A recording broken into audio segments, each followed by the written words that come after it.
Hello and welcome to the studio. I'm Elena and this is Craving Creativity Club. This video is a resources list for the upcoming project block Changing Seasons. But before I get going, I want to take a moment to tell you a little bit more about how you can get involved. Changing Seasons will be the first project of Craving Creativity Club. You'll find us every Wednesday at 11 AM beginning on the 1st of October 2025 here on YouTube, and all other resources can be found on the membership page on my website. I'll tell you a bit more about that in a moment. If you miss any sessions, or if you're watching us sometime in the future, then you can find the playlist here on YouTube. Everything you need to join in will be available through YouTube. However, if you want to get more involved, you can join my membership, which you can find at www.elenastorrer.uk and click on the Craving Creativity Club logo.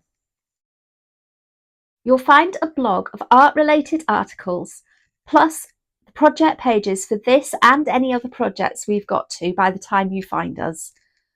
Every project page will have a resources list, an introduction, and a page for every session that we run with additional information.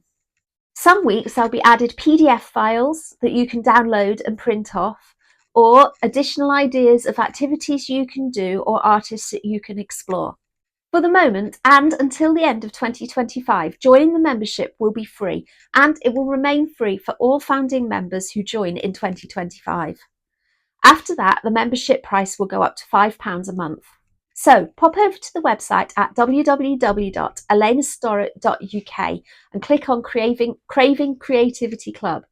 Also, don't forget to subscribe here so that you don't miss any updates going forward. And now on to this week's content. So, as I said, this week's video is basically a resources list for everything that you're going to need for this Changing Seasons project.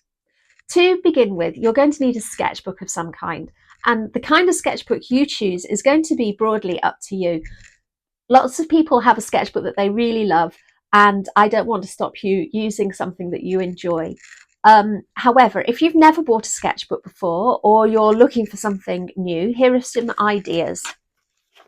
Sea White in the UK do some great sketchbooks. They do A5 size ones, and these are all media acid-free cartridge paper, and they're sized for extra wet strength, which I find really useful if you're using something like watercolours or inks that maybe require the paper to get quite wet. You can get them in A5 size and also in A4 size, and they're really great. If you want to spend a bit more, you could consider a watercolour sketchbook, which has thicker paper.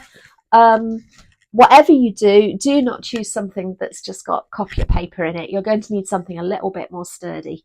And if you're feeling really creative, you could even have a go at making your own. There will be a future video with a lot more detail about sketchbooks that you might choose and how you might begin using them. So look out for that soon.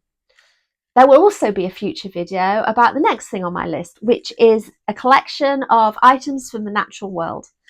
As I said, this project is Changing Seasons, and here in the UK, we're moving from summer into autumn. It's been a really hot summer here, and so a lot of things have been ripening a little bit early, but I'm sure you'll be able to find plenty of ideas throughout the season. If you're in the Southern Hemisphere, it's perfectly possible to do the activities included in this project using your changing season, or to use whatever natural objects you can find around you at whatever time of year in whatever part of the world that you're in.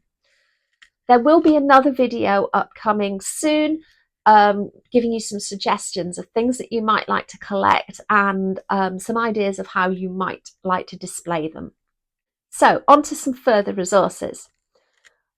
This project is going to have a watercolour focus, and so you're going to need some watercolour paper.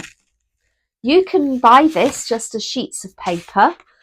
This is Bockingford, but places like Art Discount and Jackson's Art also do some very reasonably priced own brands of watercolour paper. I would avoid anything that seems really, really cheap. Watercolour paper needs to be at least 300 GSM or £140. This means it is nice and thick and able to take that water that you're going to be using, that water-based paint. Watercolour paper is also sized to protect it a little bit from the large amount of water that you're likely to use. So I mentioned Bockingford, I've mentioned Jackson's Art and Art Discount's own brands. You could also look out for Dale & Rowney, Winsor & Newton, or this is Hahnemühle. This is quite nice. It comes in a watercolour block. And the way that these work, I open this up, you've got your watercolour paper and it is actually sealed along the edge with glue. So the paper is, if you can see, it's not moving at all. And that means that when you paint on it, it keeps everything very flat and stops the paper from rucking up. And then when you're ready to get the next sheet out, you can go to the corner. Sometimes you have to go to the corner and sometimes there's a space along one of the sides, but this one it's a corner. And you just carefully peel out the piece of paper that you've used. I'm not going to take it all off because I'd like to use this. If you're using sheets of watercolour paper, you may also like to get a drawing board like this. I think this is also sea white, or you could just get a piece of MDF or largish piece of wood. Something that is going to resist the water is quite good. If you're not sure, maybe varnish it in order to give it some extra protection. If you're using a drawing board, you're also going to need some tape to hold your paper down and to stop it from buckling whilst you're painting on it. You're also going to need some kind of paint. I usually like to use tubes of watercolour paint. These are Winsor & Newton Cotman and they're very reasonably priced. You can buy them separately. They don't have to be as big as this. You can get smaller sizes as well. And really, you only need 3 colours, such as, well, a type of blue, a type of yellow, and a type of red, and a Payne's grey or similar, or maybe a sepia.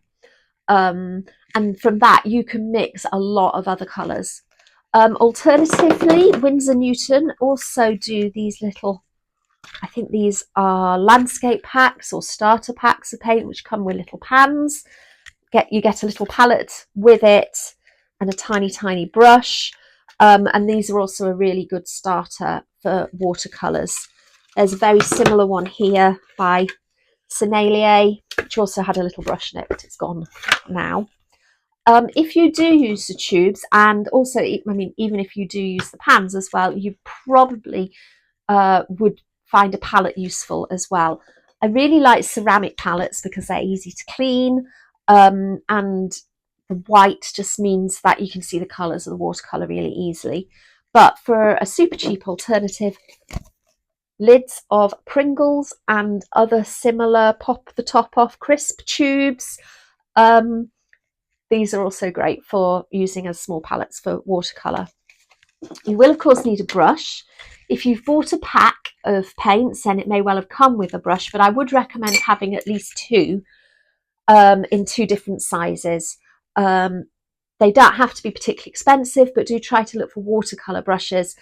You want something that's quite soft.